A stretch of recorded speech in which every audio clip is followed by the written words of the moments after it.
Hello, আসসালামু আলাইকুম guys. তো আজকে আমরা দেখবো আমাদের ফর্মের ইনপুট অ্যাট্রিবিউট গুলো কিভাবে দিতে হয়। তো দেখো, আমরা যখন একটা ফর্ম ক্রিয়েট করি তখন একটা ফর্মের নাম দেই, যেরকম action underscore page dot PHP, ঠিক আছে। তারপরে আমরা এখানে একটা আইডি বসাই, যেমন অটো কমপ্লিট আইডি ওয়ান করে দিই। তারপরে লেভেল থাকে first name, last name, email.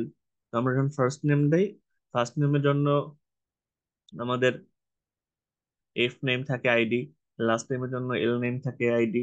তারপরে আমরা কি ধরনের টেক্সট দিতে চাই, যেরকম আমরা দিতে চাই যে লেখা, জাস্ট অক্ষর লেখা বা এবিসিডি এর মধ্যে যে লেখাগুলো থাকে এগুলো দেওয়ার জন্য আমরা টেক্সট ইউজ করি, ঠিক আছে। তারপরে আমরা লাস্ট নেমের জন্য এল নেম ইউজ করি, ইমেইলের জন্য আমরা লেভেল ইউজ করি ইমেইল, ঠিক আছে।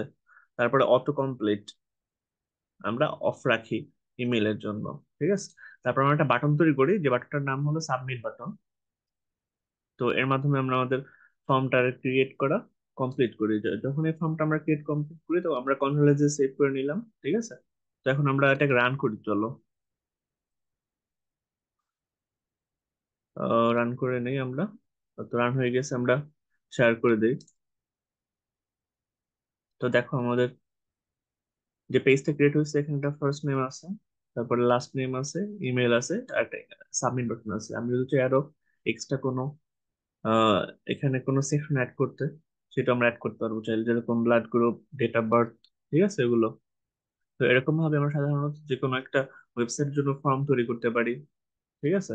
তো আমাদের ওয়েবসাইটে আমরা এইচটিএমএল এর মাধ্যমে ফর্ম তৈরি করব, ডিজাইন তৈরি করব, লেআউট তৈরি করব। তো এগুলো হবে সব ইনপুট অ্যাট্রিবিউটের আন্ডারে থাকবে, ঠিক আছে। তো ইনপুট অ্যাট্রিবিউটের এইটুকুই ছিল আজকে আমাদের ক্লাস। Thank you.